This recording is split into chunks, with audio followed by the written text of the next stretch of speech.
Probablemente hemos visto en algún reel o algún video en internet donde se evidencia el caso de algún animal silvestre que ha sido rescatado del tráfico ilegal, de un mercado, de una mala tenencia irresponsable probablemente, y este animal es llevado de vuelta a su hábitat natural.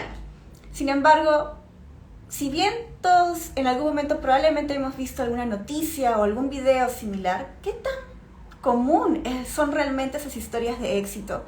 ¿Y qué tan factible es tener un caso donde se puede efectivamente rehabilitar un animal silvestre y devolverlo a su hábitat de origen?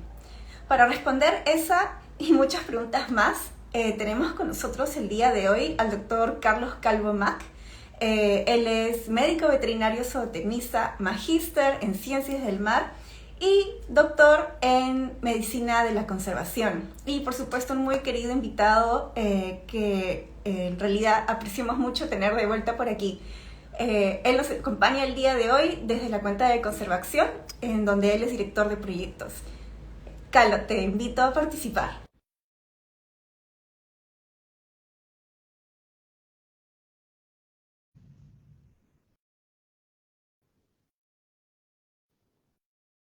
Creo que ahí está. Hola, Hola, ¿cómo estás? bien, ¿qué tal? ¿Cómo estás, Stephanie? Bien, muy bien. Muchas gracias por tenerte aquí, bueno, por estar aquí de vuelta. Sí, bueno, iniciando un nuevo año con una nueva eh, ronda de entrevistas, ¿no? Sí, así es. Muchas gracias desde ya. Bueno, quizás quería pedirte si podríamos empezar con lo más básico. Muchas veces la gente no termina de comprender cuál es la diferencia entre un animal silvestre y un animal doméstico, un animal salvaje o un animal de caza o incluso de granja. A veces me sorprende qué tan confuso puede ser o pueden ser estos términos para la mayoría de gente. ¿Nos podrías empezar explicando eso, por favor?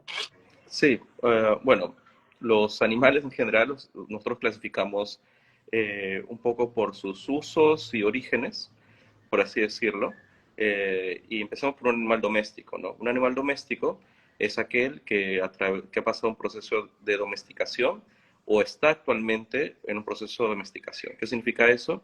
Que las personas hemos seleccionado ciertos individuos que cumplen ciertas características, que por ejemplo, color del pelaje, o que producen más huevos, o producen cierto tipo de carne, los vamos seleccionando eh, y vamos reproduciéndolos en algún ambiente relativamente controlado por las personas. Eso es un animal doméstico, pasa un proceso para poder ser doméstico y no tiene necesariamente un hábitat natural. Un animal doméstico ya no tiene un hábitat natural en el planeta, porque ha sido ya modificado para uso de nosotros, ¿no? En cambio, un animal silvestre es aquel que sí tiene un hábitat natural dentro del planeta y cuya reproducción, funciones y demás cosas no está regida necesariamente por la acción humana. Ahí es donde funciona la selección natural, es decir, la selección en términos fáciles del más fuerte o algo así, o del más apto para las condiciones ambientales o el tiempo en el cual vive ese organismo, ¿no? Entonces, pero nosotros también hemos influenciado sobre los animales silvestres, muchas veces moviéndolos, ¿no? Entonces, a veces se puede llamar también como una especie exótica, por ejemplo, un animal exótico, que es un animal que no pertenece al lugar, ¿no? O sea, por ejemplo, en Perú o en Sudamérica o en Latinoamérica, un león es un animal exótico. Es un animal silvestre, porque viven ellos la mayoría de especies en África. Bueno, el león vive en África, en su gran mayoría, y para Sudamérica, para América es un animal silvestre pero exótico, porque proviene de otro continente. Su hábitat natural no es América, ¿no? También puede referirse exótico con referente a otros países, ¿no? Por ejemplo, un oso de anteojos que es un oso que está en varios países de Latinoamérica. Por ejemplo, para Chile sería un animal exótico, porque su hábitat natural no está dentro de ese país, de esa región geográfica. Y hablando de región geográfica, también puede ser un animal exótico por región geográfica. Por ejemplo, un delfín rosado del Amazonas sería un animal exótico para la costa del Pacífico, ¿no? Porque no es su hábitat natural. Entonces, son algunas definiciones que debemos tener.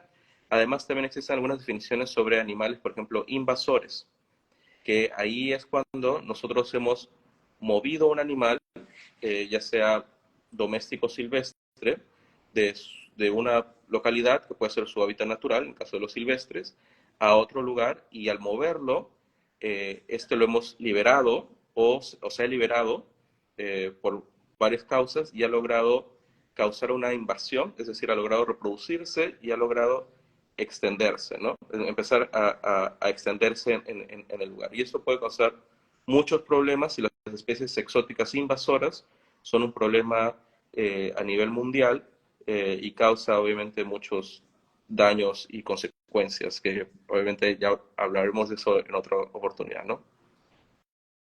Excelente. Creo que ahí queda mucho más claro y muy importante justo lo que acabas de comentar, ¿no? Cómo una especie animal puede convertirse en invasora y los daños que puede traer, ¿no? Hay otro concepto, antes de repente continuar con ese concepto o esa idea, hay otra cosa que también es bastante importante comprender y más que comprender, quizás estar al tanto de su existencia y de la problemática, la seria problemática que implica. Y eso es el tráfico ilegal de fauna silvestre. Esto es algo que de repente hemos escuchado en las noticias, pero no termina de calar o no termina de entenderse la magnitud de ese problema. ¿Nos podrías contar brevemente de qué trata y en dónde sucede o sucede en todas partes o no, etcétera? Sí, y eso tiene que ver también con lo que estaba hablando de que a las personas nos gusta mover animales de un lado a otro, ¿no? Y los hemos movido por tiempos ancestrales, ya sea para comerciarlos, personas que les guste tener animales exóticos, por ejemplo, antes los reyes, esas personas de dinero que les gustaba ostentar, tener algún animal raro para su región, o sea, un animal exótico, y ostentar, yo tengo el poder y tengo este animal que me he traído de lejos porque tengo plata, dinero, poder, etcétera, ¿no? Entonces hemos comercializado animales y los hemos movido por bastante tiempo, ¿no? Ya en el último siglo, porque ya no es este siglo, y siglos anteriores, ¿no? Se ha intentado reorganizar esto porque puede traer problemas, ¿no? Eh, entonces, dentro de esto hay movimientos de animales que son legales, que también pueden traer problemas, pero están dentro de lo legal. Que, por ejemplo, alguno de los usos es intercambio entre zoológicos, ¿no? Que son lugares que tienen animales y pueden intercambiarlos entre ellos, ¿no? Hay animales que son, ya sea silvestres o domésticos, que bajo ciertas condiciones son llevados de un lugar a otro para investigación o para programas de conservación, o para crear vacunas, etcétera, ¿no? Entonces, hay comercios que son legales. Hay productos, o sea, ya sea como animales vivos o como partes o productos de los animales eh, silvestres, por ejemplo, ¿no? Eh, pero dentro de esto, como en todo tipo de comercio, existe ilegalidad, ¿no? Entonces, acá es donde entra el comercio ilegal de fauna silvestre, el cual, obviamente, los más amenazados.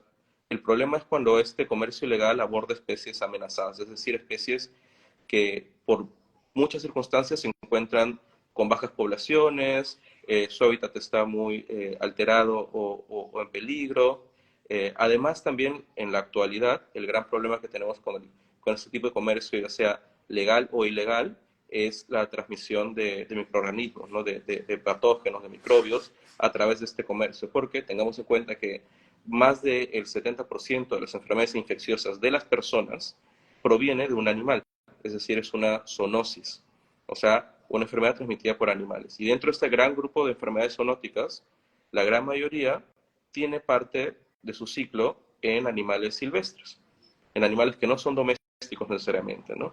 Y obviamente la capacidad de un animal silvestre de entrar en contacto con una persona es menor a la de un animal doméstico, pero bajo ciertas condiciones se puede dar que el animal silvestre entre en contacto directo con las personas o que el animal silvestre entre en contacto con algún animal doméstico que pueda entrar en contacto con nosotros, ya sea un animal de compañía, como un perro o un gato, o un animal que consumimos, como por ejemplo un pollo, una vaca o cualquier otro tipo de ganado, ¿no? Wow, claro. Ese es un serio problema y quizás una implicancia que normalmente no, o una conexión que normalmente no vemos, ¿no? A través de nuestros propios animales con los que nosotros estamos en contacto de repente todos los días, también podrían actuar como vehículos de estas enfermedades, ¿no? O potenciales enfermedades. Y bueno, entonces este comercio ilegal es el que no solamente causa un daño a nosotros como población, como comunidad, es un tema de salud pública, sino que también es un daño para las poblaciones de los propios animales, ¿correcto? Mencionaste sobre todo aquellos que son especies que están en peligro. Y estos son los animales que, como mencionaba justo al inicio, a veces vemos que son rescatados sea por autoridades o también sea por personas civiles, por decirlo así, ¿no? ¿Nos podrías explicar un poquito de cuál es este proceso que un animal tiene que pasar desde el momento en que es recuperado del comercio ilegal hasta una potencial liberación en su hábitat natural? Sí, bueno, realmente cada país pone sus lineamientos, o debería poner sus lineamientos para tener un proceso un poquito más estandarizado y basado en ciencia, ¿no? Sin embargo, mucho se da que no es algo prioritario para muchos países hacerlo y se deja un poco al libre albedrío lo que podría suceder para el proceso, ¿no?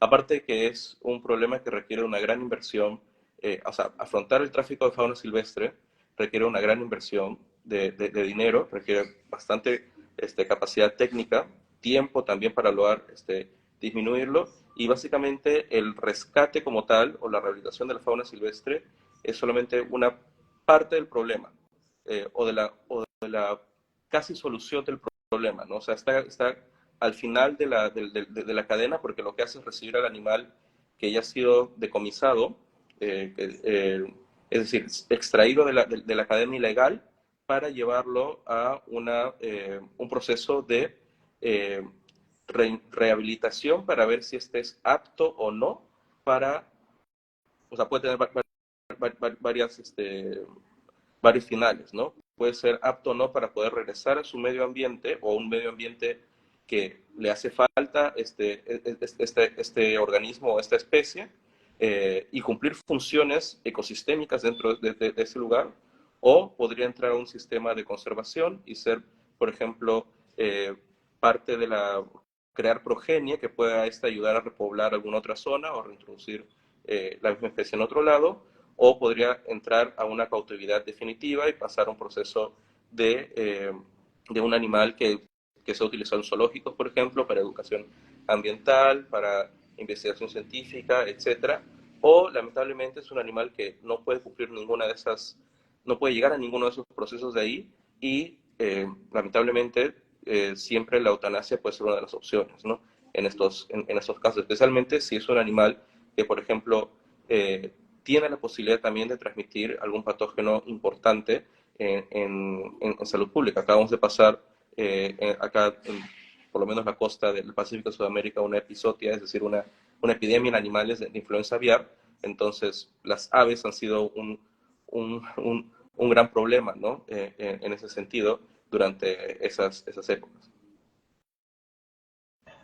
Claro. Entonces, un poquito como recapitulando esto, son varios los destinos que podría tener un animal recuperado, ¿no? Podría ser la rehabilitación y reintroducción, podría ser bueno, que no cumpla con ciertos requisitos y termine en En un cautividad definitiva, zoológico. claro, Cautividad definitiva podría ser un zoológico o un un centro de centro conservación, etcétera, ¿no? Y Y la otra, que el animal no pueda tener ninguna de esas opciones y por el bien del animal tenga que ser sacrificado, ¿no? claro, y que claramente tenemos algunas opciones mucho más eh, que quisiéramos llegar más que otras, ¿no? Uh -huh. Eh, ¿Y cuáles son los desafíos que presenta poder llegar a rehabilitar y reintroducir un animal? Bueno, yo creo que el principal desafío es el económico, porque esto requiere de mucho dinero y es, creo que también el costo-beneficio que es esto, ¿no? O sea, ¿qué es más beneficioso? ¿Gastar $1,000 en la rehabilitación de un solo animal o gastar estos $1,000 en un programa de educación que te ayude a prevenir el tráfico o luchar contra el tráfico de fauna, capacitar fiscales, capacitar educadores, etcétera, ¿no? O sea, y ahí está mucho una de lo que se ve, por ejemplo, en Latinoamérica, en otros países, que estos programas o proyectos, organizaciones de rehabilitación, generalmente eh, no suelen tener bastantes problemas para obtener fondos, ¿no? La gran mayoría de ellos lo hace a través de estos programas de voluntariados pagados, donde la gente paga para poder interactuar con los animales, ayudarlos, etcétera. Y es muy poco la oferta que hay de fondos que realmente de conservación que, que opten por un programa de rehabilitación, especialmente si no son especies amenazadas, ¿no? O si son especies, llamémosle, eh, carismáticas o especies que sean llamativas. Entonces, es muy difícil la captación de fondos para hacer este proceso, ya sea porque en costo efectivo puede no ser tan tan importante y que obviamente es algo que no te va a traer una, o sea, Un económicamente retorno. un retorno, claro, un retorno económico, ¿no? Entonces ahí es uno de los principales problemas, es el dinero para esto, ¿no? Así ya depende de cada uno de los financistas a nivel mundial querer o no financiar un proceso de rehabilitación o querer financiar alguna otra acción que pueda ayudar a frenar el tráfico de fauna o controlarlo, ¿no? Eso es decisión muchas veces de los financistas grandes, ¿no? Entonces, esos son los principales problemas. Lo otro es que nos estamos enfrentando también a un proceso que inicialmente parece bastante de Disney o bastante de cuento de hadas, que nos han acostumbrado un poco a estas historias donde todas las historias son felices al final, pero que realmente para llegar a ese proceso, como ya mencioné, no todos van a llegar a ese final feliz. Lo más probable, si tuviéramos data de esto, es que la gran mayoría no llegue a ese proceso, ¿no? Pero eso lo vamos a hablar en un momento. Entonces, es que la, la capacidad técnica de, de, de, estos procesos a veces puede no ser la suficiente. Entonces, y bajo las circunstancias actuales, de, por ejemplo, que hemos tenido una pandemia por contacto de un animal silvestre con personas o con animales domésticos, estamos en una situación en la cual todas estas enfermedades surgen por el contacto de las personas con animales silvestres. Yo creo que la rehabilitación de fauna debe adaptarse a esta situación, ¿no? Y adaptarse a esta situación incluye capacitación, incluye inversión de dinero, o sea, una inversión económica, ¿no? Y evaluar los procesos y ver en qué se está fallando, a qué podemos avanzar, qué ejemplo debemos dar para poder hacer una autoevaluación y ver qué situación es la actual y qué es lo que queremos fomentar y qué es lo que no queremos fomentar, ¿no? Donde también está otra de la parte de qué tanto también, y que se ve mucho en las redes sociales, las imágenes que un rehabilitador o que una organización muestra en sus redes sociales ayuda en realidad a disminuir el tráfico, ¿no? O sea, si uno muestra abrazando a un perezoso que está en proceso de rehabilitación, a un monito, estás más que todo mascotizando al animal y esto puede ayudar a aumentar el tráfico de fauna. porque lo que vas a ver en los comentarios es, yo quiero uno, ¿cómo lo consigo? Qué bonito, yo también quiero una foto igual. Entonces, estas, este tipo de comportamientos actualmente bajo la realidad de las redes sociales, que todo se sale por todos lados y se comparte, también es algo que cada organización debe autocriticarse, autoevaluarse y ver, estoy haciendo esto, eso está ayudando realmente a disminuir el problema que estoy tratando de solucionar o no. Entonces, esas son algunas de las tres cosas que actualmente son los desafíos, ¿no? Lo económico, el estado de salud que tenemos ahorita con el enfoque en una salud y la parte de las redes sociales, ¿no? Del manejo de la información.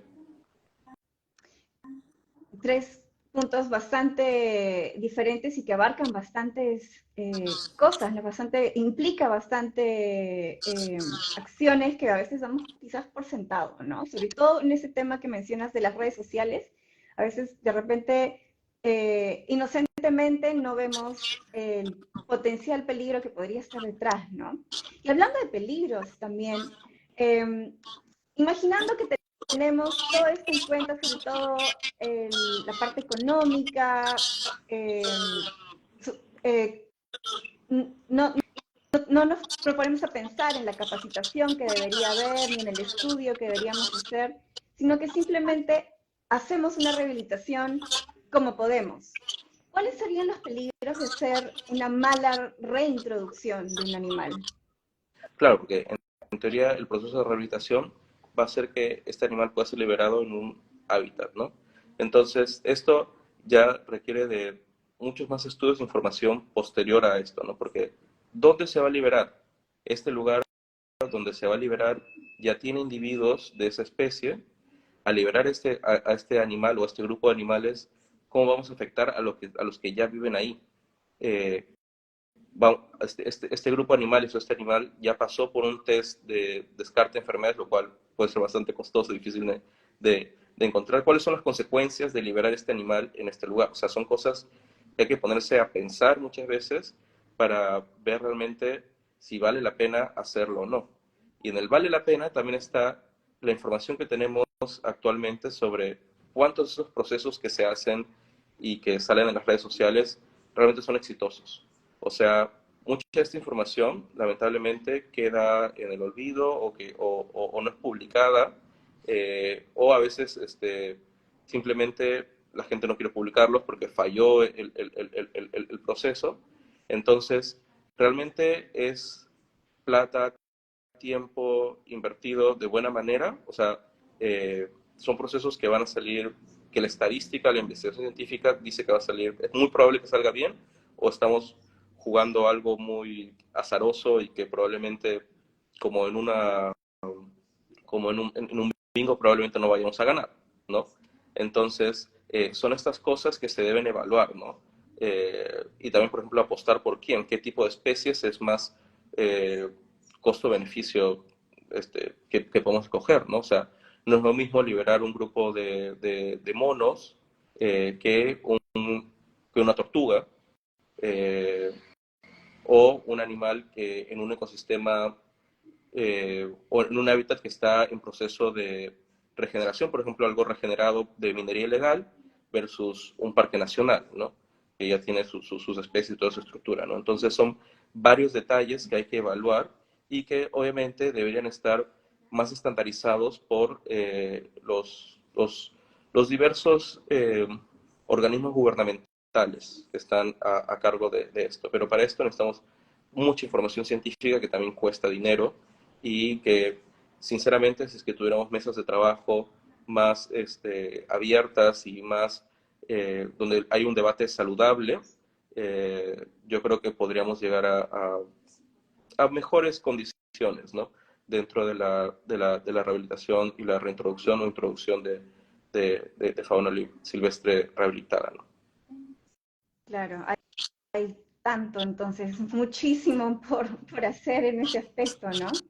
Entonces, lo que podemos hacer hoy, nosotros como, digamos, población civil, ¿qué acciones son las más eficientes, las más eficaces y las que pueden tener un mayor impacto que nosotros podemos hacer como individuos? para Mira, combatir el tráfico ilegal? claro, para combatir el tráfico ilegal es básicamente evitar comprar fauna silvestre, evitar tener más cosas exóticas, o sea, creo que la gente puede ser feliz con sus animales domésticos, que de por sí ya requiere una gran responsabilidad, ¿no? Eh, Denunciar cada acto que sea de, ya sea tenencia de fauna silvestre, sea de comercialización de fauna silvestre, y para esto, por lo menos, bueno, cada país tiene su propio sistema de denuncia, ¿no? En el caso de Perú, es a través de Alerta Serfor, que tiene un WhatsApp, que si bien va a demorar en contestarte, no es eficiente porque obviamente requiere de personas y requiere dinero e inversión del Estado para poder mejorar esa situación. Es por lo menos hacer la denuncia, aunque sea, ¿no? Para que quede registrado en una estadística y la persona que labora en el Estado puede decir, tengo esta cantidad de denuncias que no puedo responder, ¿no? Necesito más dinero para poder responder a la ciudadanía, ¿no? Entonces está la parte de la denuncia, y si ya nos encontramos ante una situación, recordemos que toda manipulación de animal silvestre es una situación de riesgo para las personas y para el animal, porque no es un animal doméstico que está acostumbrado a que lo toquen o a que lo miren necesariamente, ¿no? Entonces es un animal que ya sea tan solo de mirarlo o de tocarlo se va a estresar y puede perjudicar la situación en la que está ese animal silvestre, ¿no? Entonces, lo mejor es no tocarlo, no manipularlo, no mirarlo y llamar a las autoridades y tratar que de alguna forma lleguen rápido, y eso muchas veces puede suceder gracias a las redes sociales o al hacer un poco de ruido, ¿no? En la localidad. Y ahí también está otra cosa que podemos hacer, es el buen uso de las redes sociales, ¿no?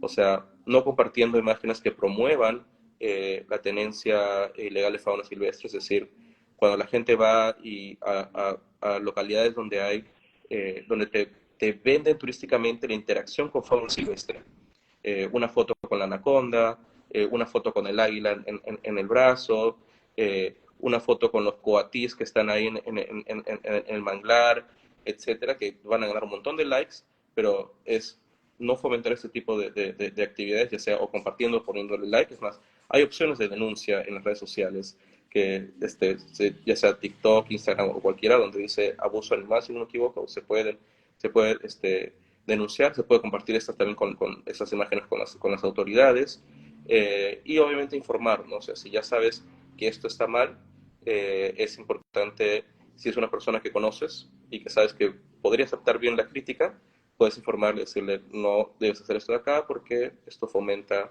que más gente consuma animales silvestres como mascota o como cualquier otro uso que le puedan dar, ¿no?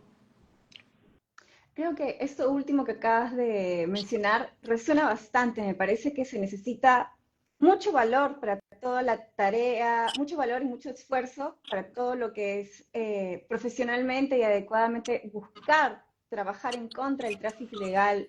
Pero aún más valor es enfrentarse a una persona que ya conoces y tratar de encontrar la forma más llena ¿cómo decirlo?, empatía para educar y hacer entender dónde podría haber un peligro en lo que comparten redes, ¿no?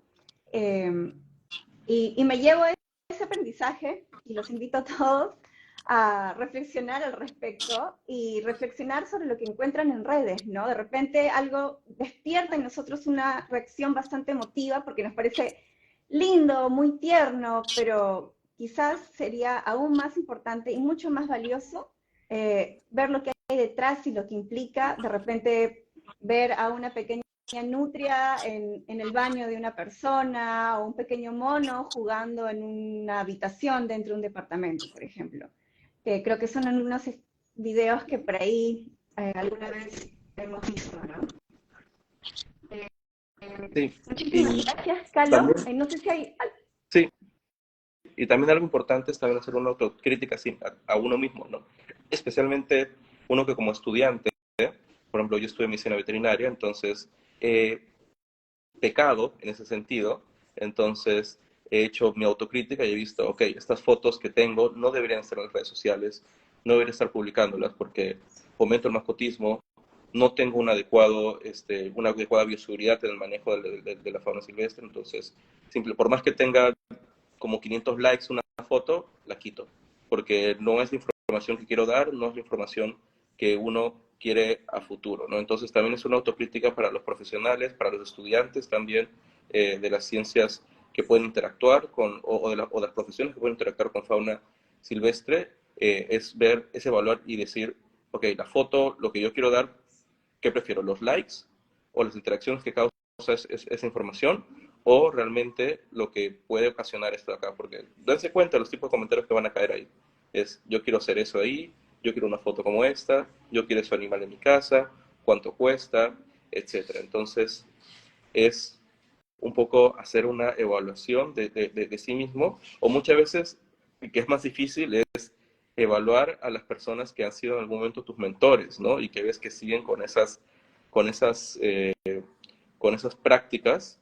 Y bueno, es intentar educar a todo tipo de generación y de personas, ¿no? Y también saber escoger a dónde vas, ¿no? Especialmente los estudiantes, eh, si van a ver que van a un lugar donde se fomenta esta interacción y que esta se publique en las redes, o sea, hablar de eso, ¿no? Hablar en los círculos de estudiantes o hablar con los profesionales para poder tratar de frenar un poco esta situación y que todos podamos fomentar a que se reduzca el tráfico ilegal de fauna a través de nuestras acciones.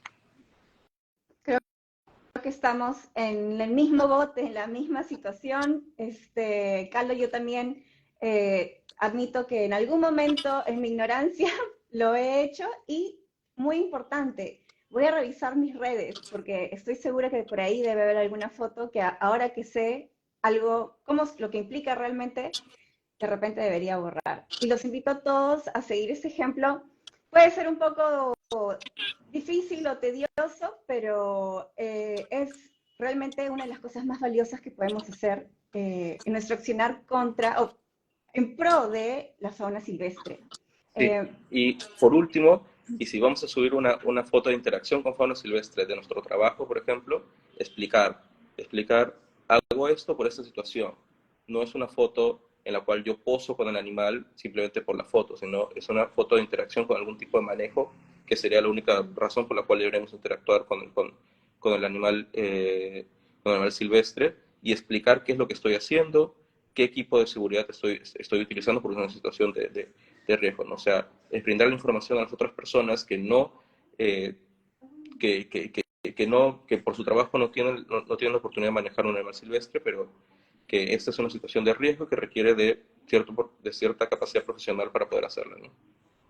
Sí, muy importante eso también. Y ahí entra un elemento de educación también. Me parece que es lo mejor que podemos hacer. Eh, Creo que, no sé si tienes algo más que agregar, si no, no te quito más tu tiempo y te agradezco muchísimo por estar aquí y hablar de ese tema tan importante y también por ser nuestro primer invitado de este nuevo año y esta nueva temporada de Conversando Conservación. Muchas gracias a todos los que han sintonizado con nosotros esta noche y los que nos están viendo en la grabación. Muchas gracias también por estar aquí y nos vemos la próxima semana con el siguiente tema. Nos vemos. Gracias. Chao.